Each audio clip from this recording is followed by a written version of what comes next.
And welcome to Open Court, Tallest Tales of the NBA. I'm Ernie Johnson, and this should prove to be some fun. I've got 7 pretty fair basketball players here to talk about just about anything we can think of. And to introduce the panel, we got a 4-time champion, Shaquille O'Neal, the newest member of the Turner Sports family. Hall of Famer, Dream Teamer, Charles Barkley is here. Hold your applause. One of the all-time great clutch shooters in NBA history, Reggie Miller, part of our 7-member panel. A 5-time All-Star and former Rookie of the Year, Chris Webber. In 14 years, he was an All-Star and NBA champion, Steve Smith. 5-time NBA champion with the Bulls and the Spurs, Steve Kerr. And finally, 2-time NBA champion and Shaq's favorite bum, Kenny, the Jet Smith. These men have a lot in common, including memories of their very first day in the NBA. Philadelphia 76ers select Charles Barkley of Auburn University. Ooh. Actually, that style is back. No, it ain't. That's the oldest back. Eddie Johnson barrels down the lane. With the Auburn, didn't he? Foul. They're going to score, though. The Sacramento Kings select Goodness gracious. from North Carolina. Still 10 on the shot clock. Kenny Smith. What kind of pass was that? He didn't catch that, man. Willis, Come on, man. Willis like, You got 2 legends fired. Reggie Miller of UCLA. oh, man, look at this. Reg, I had that couch. I still have that couch. I like that couch. still have that couch. Thing about that couch, you can waste a lot of food on it, nobody will notice. Number 50, the Phoenix Suns select Steve Kerr, University of Arizona. The 104 Suns. Kerr. The Miami Heat selects Steve Smith from Michigan State University. Steve Smith is the 2-guard. Comes down, lands, he's there, and then all of a sudden he just How you get hurt? trips over something. I don't know. With the first pick in the 1992 NBA draft, the Orlando Magic selects Shaquille O'Neal from Louisiana State University. Anderson, tough shot, forced it. O'Neal, an offensive rebound. Bangs free. Jordan, the ball. That was Jordan. 1993 NBA draft, the Orlando Magic select Chris Webber. Yeah, Shaq. That wasn't me. That was Dennis Shaq made Hardaway. the phone call 5 seconds later. No, we don't Hardaway. Has traded the draft rights to Chris. That's nervous. You know, you trying not to show your nervousness, but you showing it in every movement. Here comes Webber in the open court. Webber. Move, Kenny, move, Kenny.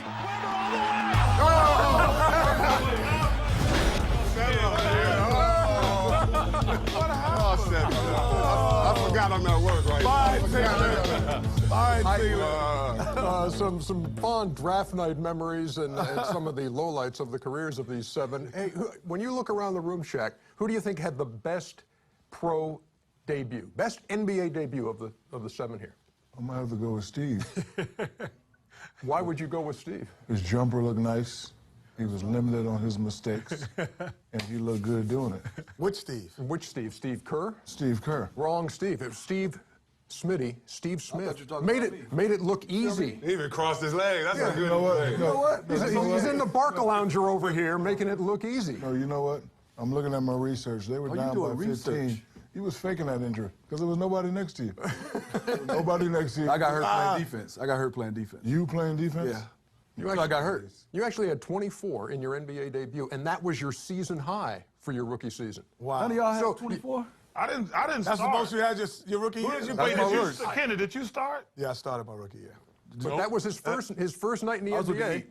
and that was his season high. Yeah. So did you think they were all going to be that easy? I did. For sure, because I had the ball in my hand. But I was playing with Glenn Rice, so I had to get the ball up a little bit. And the black hole, Ronnie Cycling.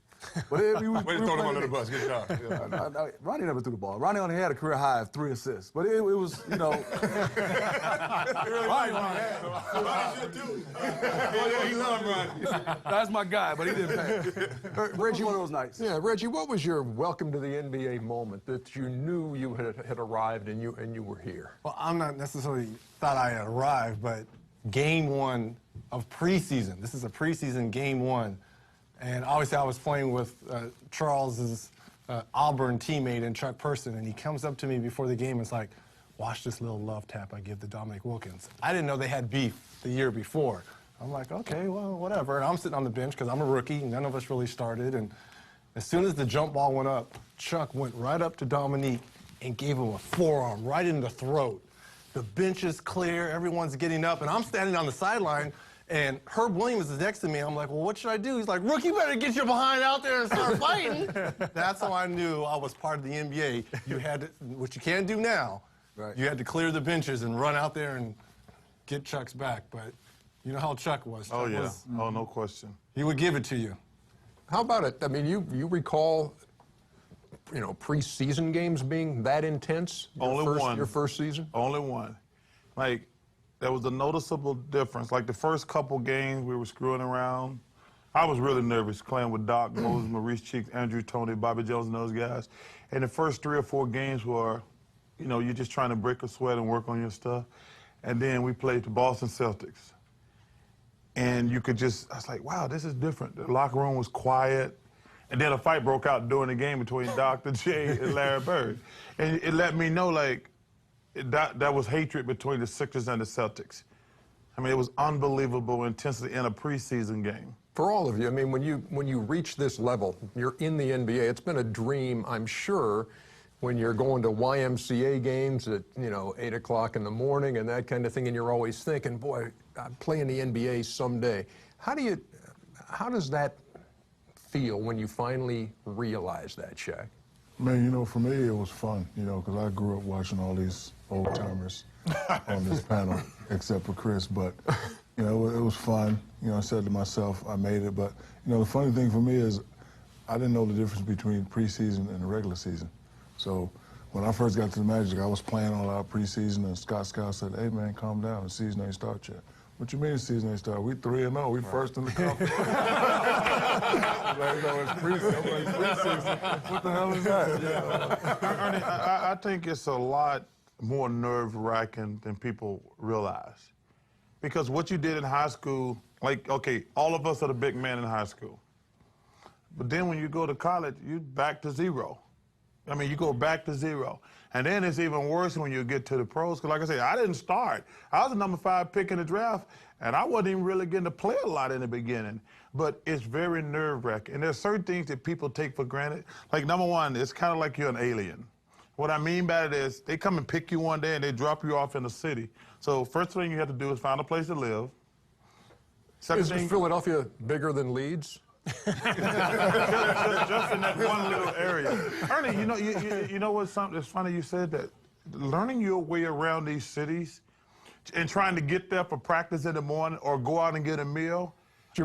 Were you late a couple of times to practice? Well, first of all, it took me a while because you're not getting paid.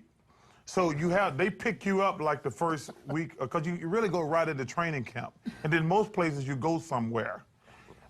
So it was very nerve-wracking, and then when I finally got a car, you know, man, I just drove around trying to figure it out the first couple days, and it is hectic. The biggest thing to me is there's two different things. There's when you first hit the playoffs, but then when you first actually be a rookie. Because all of us, when you're in college, if you have a good game, that means your team is pretty much either going to win in college or going to be close to winning, because you're dominating the game. I just remember my first time having a really good game in the NBA, and I'm looking up, and I got like 23 points going into halftime, and we're down 11 or 14 points.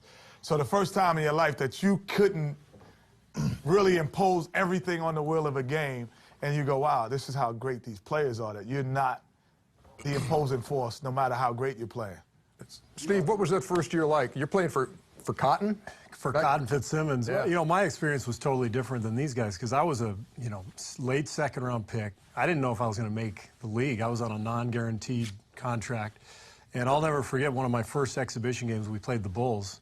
And I was just trying to make the roster. And Michael Jordan gets the ball right in front of our bench.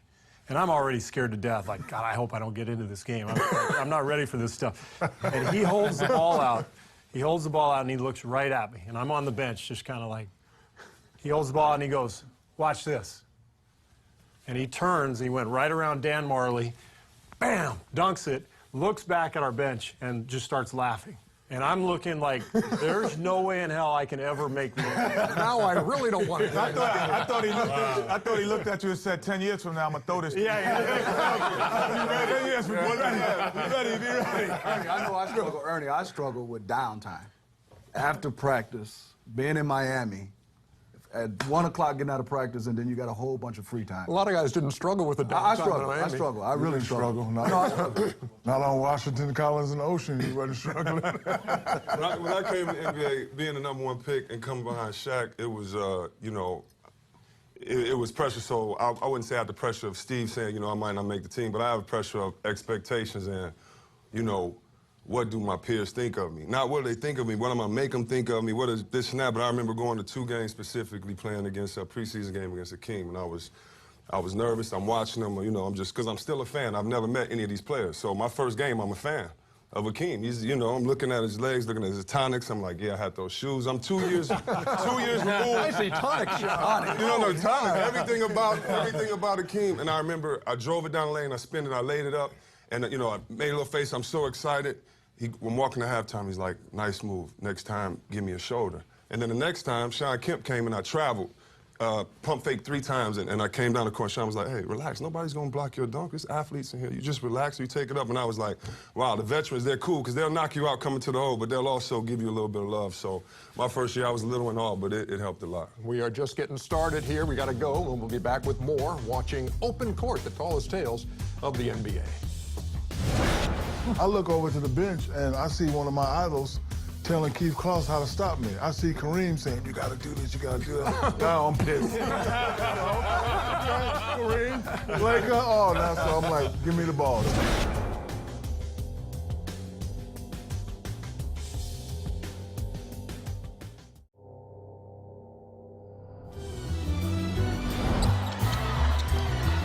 Miller for 3, and he got it. And it's 105-102. Fell on his own. And a steal. They're back. Reaches the three-point line. And Nice, Smitty. Smitty. There you go. Couple of Motown moves. Wait, straight Mason. I think Charles came to play. Like Chris Gallen, everybody highlights. Yeah, 60-something? How many? 58. 58. This is a playoff game? Yeah. Smith for 3. Yes! And his dad and mom able to celebrate. Reggie Miller is there. Weber steals. What the heck? I remember this is a 50-point game. Yeah. Sign that contract. Here's Jordan. You ready when I throw it to you? Yeah. You ready?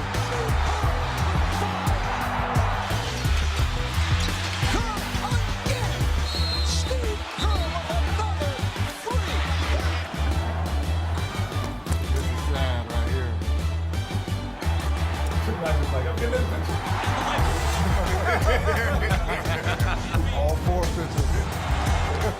Talking about great nights in the careers of all 7 of these players. The last image we saw there was you, Shaquille. And I don't know if when you consider your greatest nights, if it's a team thing or if it's an individual thing, but as a member of 4 championship teams and also a guy who has scored 61 points in a game, how do you classify it? I'm gonna have to go with the individual thing, and that probably was my best game.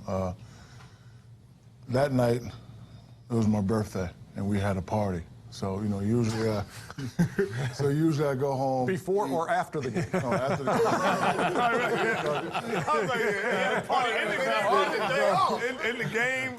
Big party, so, usually I go home, eat lunch, take a nap, get ready for the game. But we playing against the great Keith Kloss and the L.A. Clippers. So I'm taking the night off. I got to get ready for the party. I got the Bentley, I got my suit, so I'm going to go, you know, I'll shave. We're going to beat them. So we get out there, and they killing us. Now, everybody looking at me. So now I got to play. I didn't get my nap. I'm getting tired. So I'm just scoring. So I look over to the bench, and I see one of my idols telling Keith Kloss how to stop me. I see Kareem saying, "You got to do this, you got to do that." Now I'm pissed. Kareem, Laker, now so I'm like, give me the ball. So I'm scoring, and you know, I get 61. I'm throwing lobs, and I'm actually kind of upset at Phil because I think we had like 5 minutes left, and he took me out. I think he did that because he didn't want me to score more than Mike. That's what I think. That's what just saying. 61 points. 61 points, 23 rebounds against Keith Kloss. Video game. The great. And still went to the party. Still went to the party. Jet, we saw your performance from long range in the finals on the greatest stage the game has. When you see that, what comes to mind about that night and about just that moment? And you saw your dad. So my dad, actually, that was the Knicks finals, but when we played Orlando, you know, that was probably the most memorable individual night, only because we were Western Conference teams, and so we really didn't play against them that much. We only played against them twice. And so you might be catching them on a back-to-back. They might be catching us on the 3 nights and 5 games, whatever, three games, whatever. So you don't really feel like you're always your best in the regular season. So we didn't know what they were. And then all of a sudden, we're at our best, they're at their best, and they go up about 17 points. And we really didn't think we could beat them. And it was kind of a shocking wake-up call because they were young. How does that make you feel now? You hear that? I told Brian Hill we don't need a double. Listen, Akeem gonna get us 27. I'm gonna get my 25. Now, you know, he doubling, and he just kept kicking out to Kenny, and I think you had, what, 7 threes again? NBA record, somewhere like that. I lost count at like 5 or 6. Hey, Reg, I lost count at like 5 or 6. At that time, 7 out of 11. Listen, I kept saying, stop doubling them, man. Well, we got to stop Akeem. Well, they got to stop me too. Stop doubling. Yeah. You double and they kick it out, and then you got to worry about him. You got to worry about Big Shot Bob. Yeah, it was crazy. It's a great feeling because it's the biggest stage at the same time, and you having one of your better games in a bigger stage individually. But it was more rewarding for the team because we didn't think we could beat them. That was game one? That was game one. Yeah. We were really shocked that they were that good. Hey, Steve, when we've seen the video before too of the huddle beforehand. He comes off. I'll be ready. You should take me through that. And again, you talk about big stages where Kenny's talking about hitting all those threes. Game on the line in the NBA Finals, and it was your moment. Yeah, I mean, it's been replayed on NBA TV several times, so I always have the TiVo ready and gather the family around. No, I mean, you know what?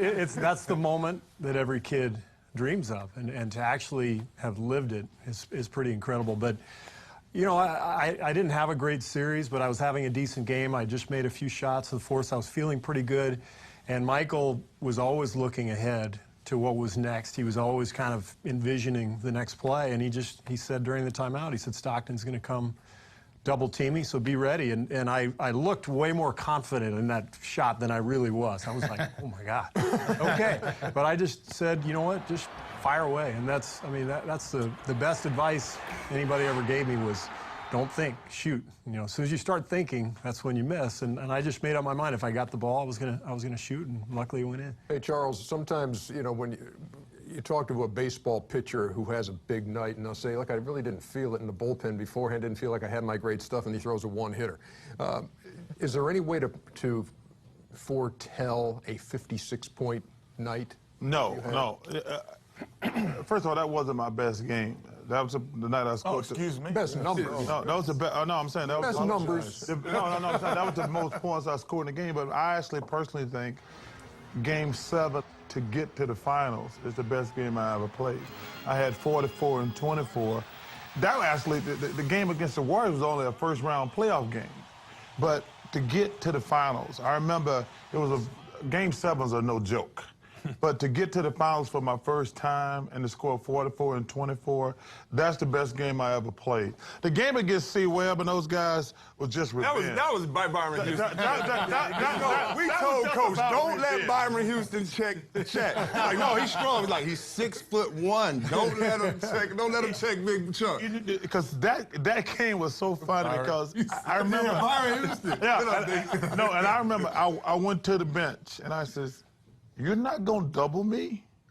He says, "Nope." Because I had a triple double. I think that was game 3. So I had a triple double game 1. I had about 8 assists in game 2. So Nelly says, "We're not gonna double you tonight." I says, "You're not?" So I scored like 17 points the first quarter. So I run over again. I said, "Let me ask you, you're not going to double me." He says, "You can get as many as you want." I said, "Okay." I was done. Hey, you know, when we looked at that video of you hit 9 threes that night, we were looking at the video, and what everybody on the panel was doing is saying, "Give us a straight face." There was no emotion on your face. It was just like, this is what I do. It was. We were losing that game. But I think my individual game that I really remember, I was traded for Steve Kerr and Derek Anderson from Portland. And it's the business of basketball. I drove up to Seattle to visit Bob Whitsitt, our general manager, because there was trade rumors about me getting traded. And he said, "Oh, no, Steve, you're not going anywhere." The next morning, I was traded. So, Kenny, I marked that game when we went back to Portland. I was 8 for 8 from behind the line, and I was really mad at Pop. I remember. Mad at Pop because he took me out, Rich. I wanted that. Let me have that game. 8 for 8.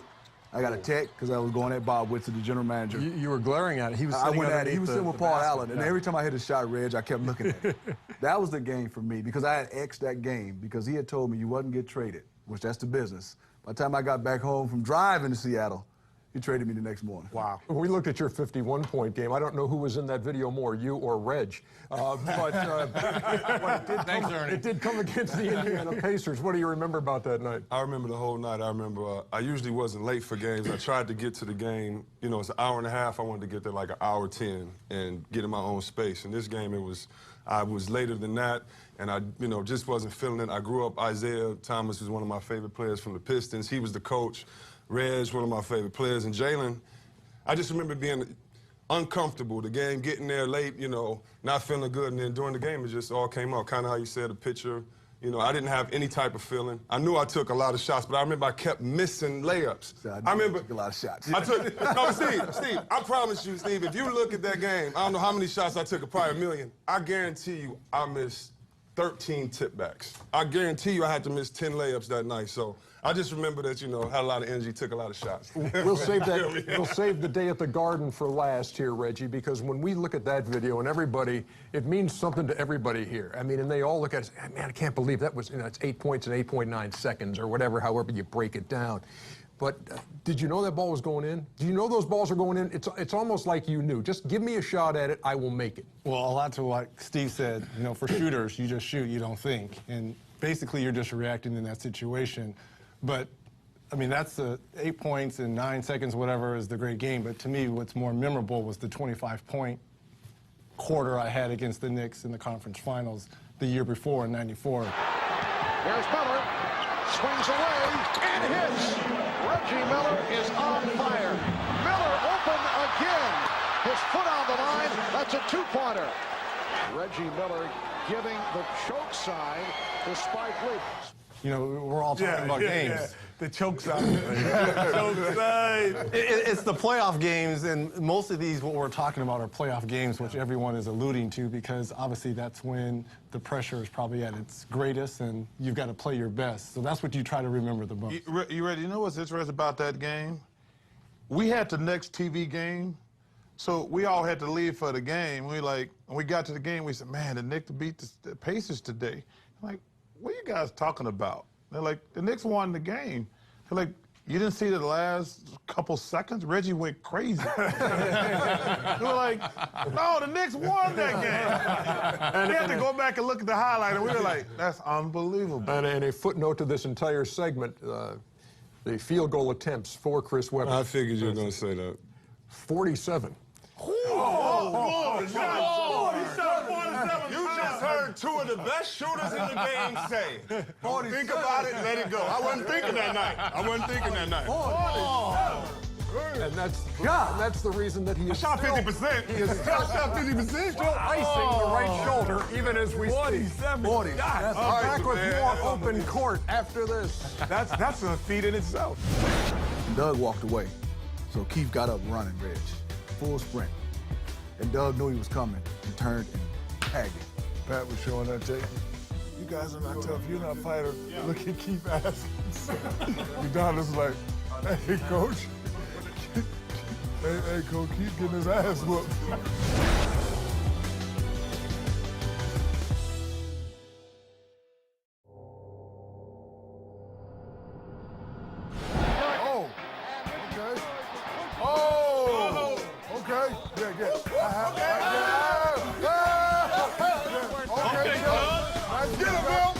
Comes Lampier. Now back into the basket of foul. Oh! Really going at it again. Uh-oh, get him. And a foul. Oh! Damn, you did that to OT like that? Yeah, watch out. Who got the better of that? Nobody got the better of it. It wasn't a real fight. What it was a barbershop moment, and let me explain.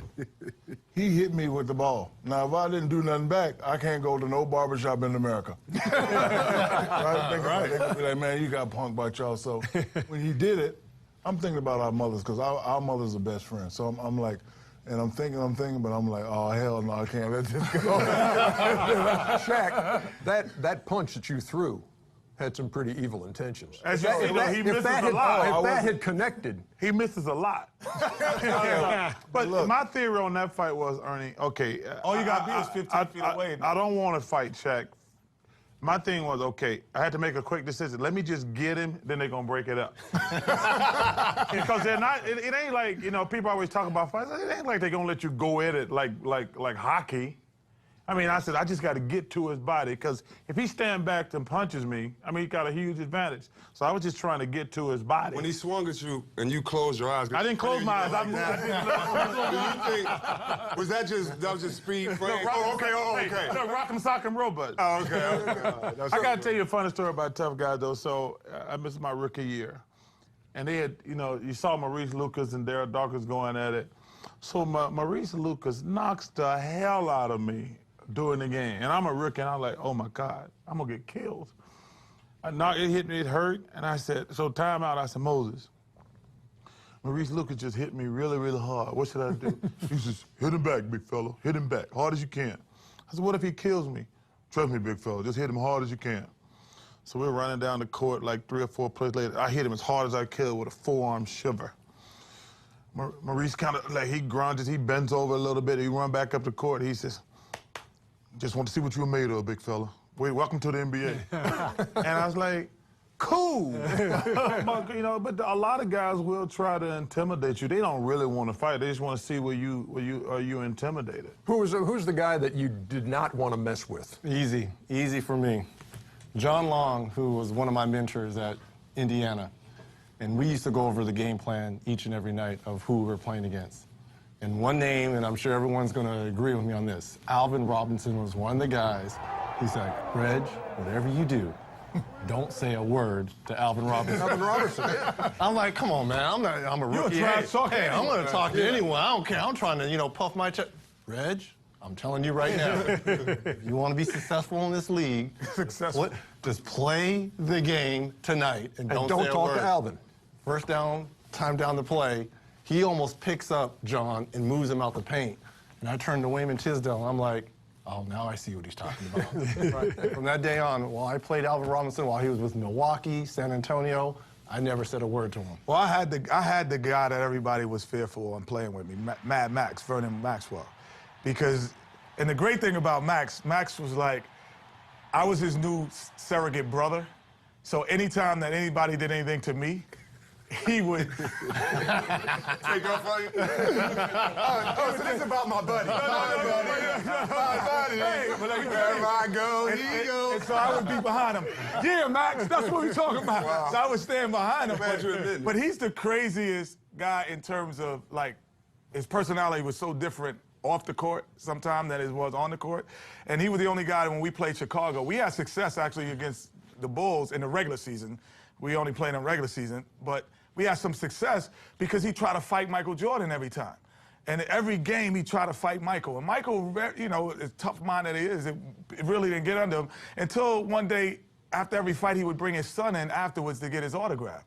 So Michael says, something's wrong with this guy, Kenny. Right? Like, he fights me every day, and then right after, he brings his son in wearing Air Jordan apparel. And he's bringing him in an autograph like he's not right. So I was like, that's right. Like, yeah, we got him, Vernon. We got him. Kenny, you played with Dream, Thorpe. Vernon Maxwell was your bodyguard? Another guard?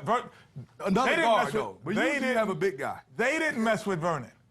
Like, in practice, no, they didn't mess with, but Vernon, they would attempt to mess with Vernon. However, Vernon would follow through on the act. So if Vernon said, I'm going to hit you, he would hit you the next play. Vernon says, I'm going to trip you in the air, he would trip you in the air the next. He delivered on his messages. That's why he was the most feared guy. I will say this one thing. Yeah. You talk about teams, we got to talk about the bad boy Pistons. Now, let me tell you something. They had a reign of terror there for a few years. Yeah. When you went to the basket, you were going to get hit like 3 times. I played with guys who were terrified to go near the basket.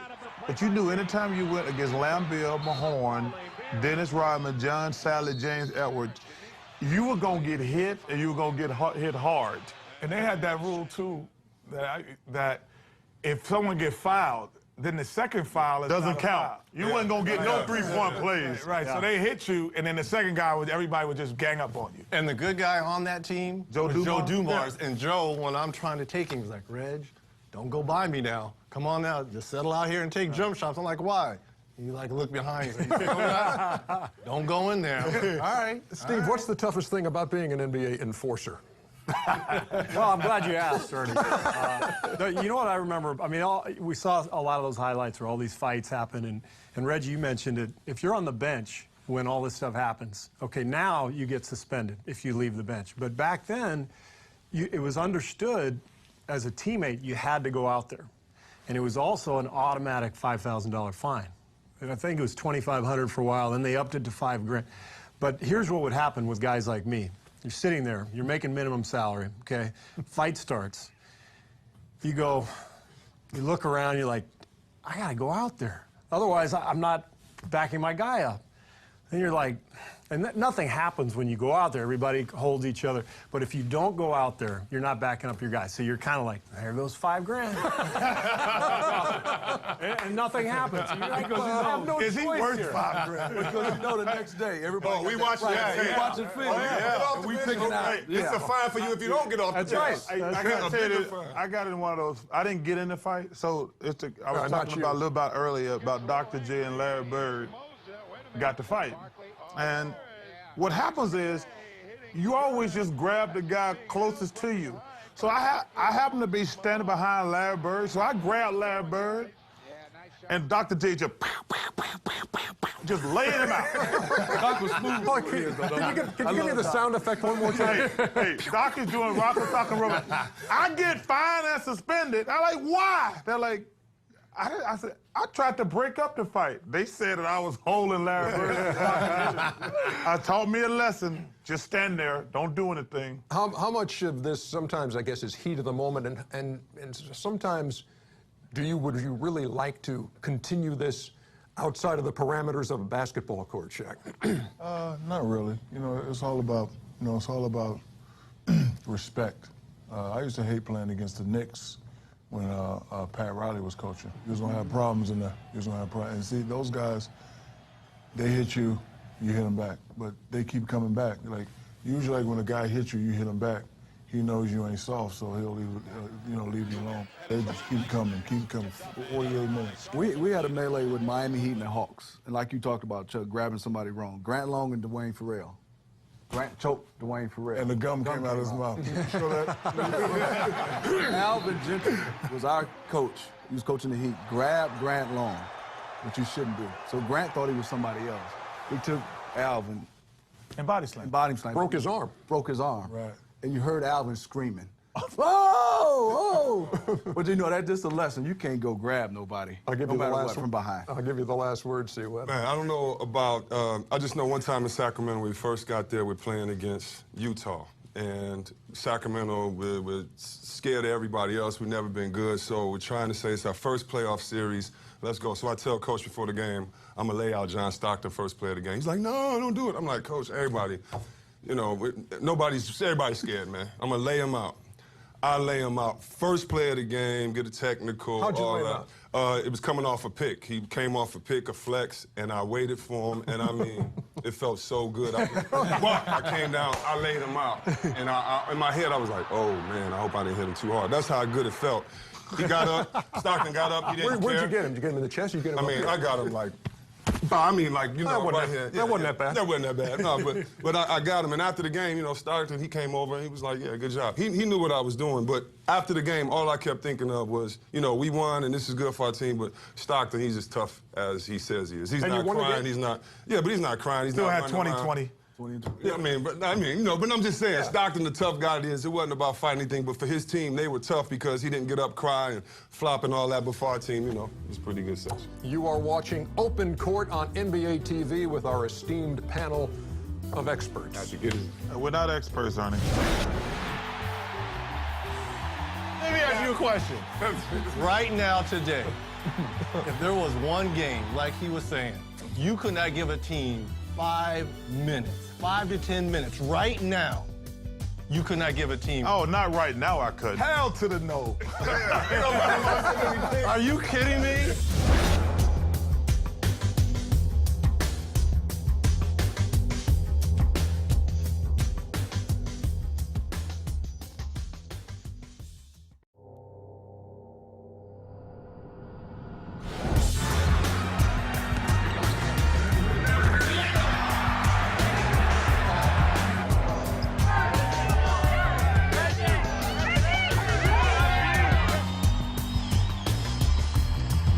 Guy, as Kenny said, who hits all the big shots. You're the only one standing up there, man.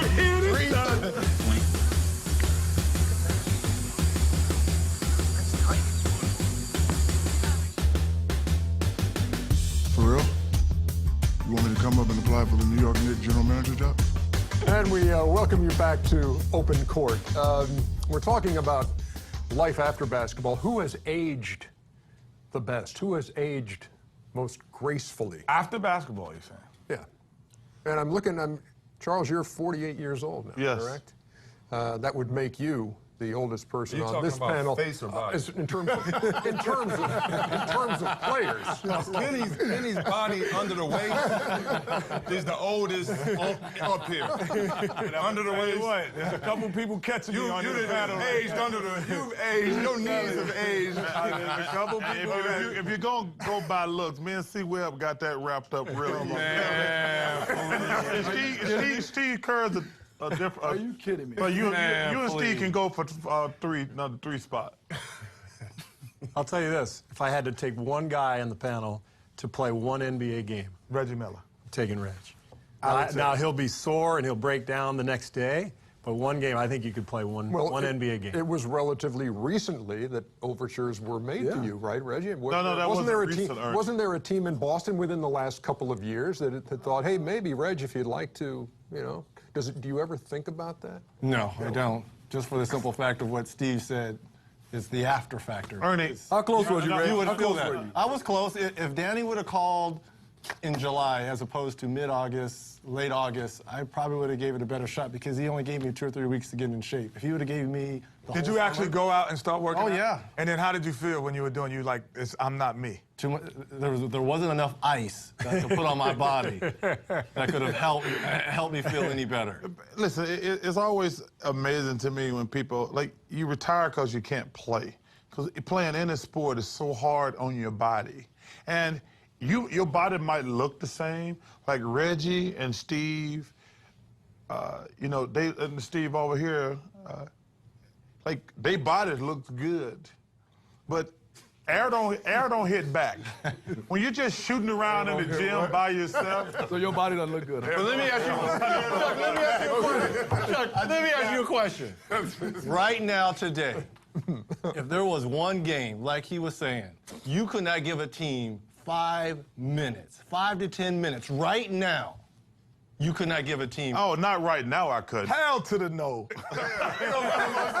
Are you kidding me?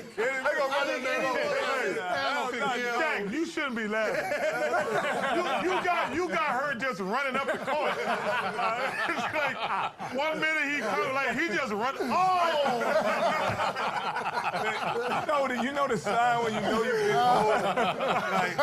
Like when you're young and you get a steal. And you know, everybody get a steal and you take that little glance back to see who's coming and you see everybody pulling up. They're like, because he's going to dunk it. And then about your 8th, 9th year in the league, when you get the steal and you take that picture and everybody's like this.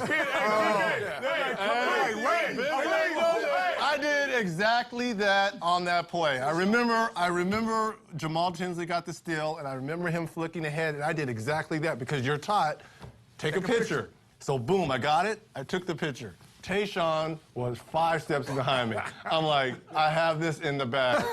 Couple steps, and I'm going to be there. Could I have finished and dunked at 37? Perhaps. But I'm figuring, look, I'm teaching the kids, I'm just going to lay it up off the basketball. And the next thing I know... Father Time caught you. That's who caught you. All about the kids. As a big man, Chuck, when you know when a guy get old, and you can see it in any big man, but especially when a guy do like this. When you start pump faking and nobody's around you, because I started pump faking in my mind, I'm like, what are you pump faking for? There's nobody. I'm like, I could dunk this for these, and I'm thinking, no, he can catch you and block you at the rim. Imagine if you're 6'5". Because, you know, I was talking to Larry Johnson one time about, like, when he lost his explosion, he's 6'5", and I lost mine. I said, dude, these boys big out here. My last year, I had to go to the chiropractor at the end of every week, because I'd be like, I mean, I was pump faking like hell. Remember the time when the rim used to look little? Like, it's slow, ain't it?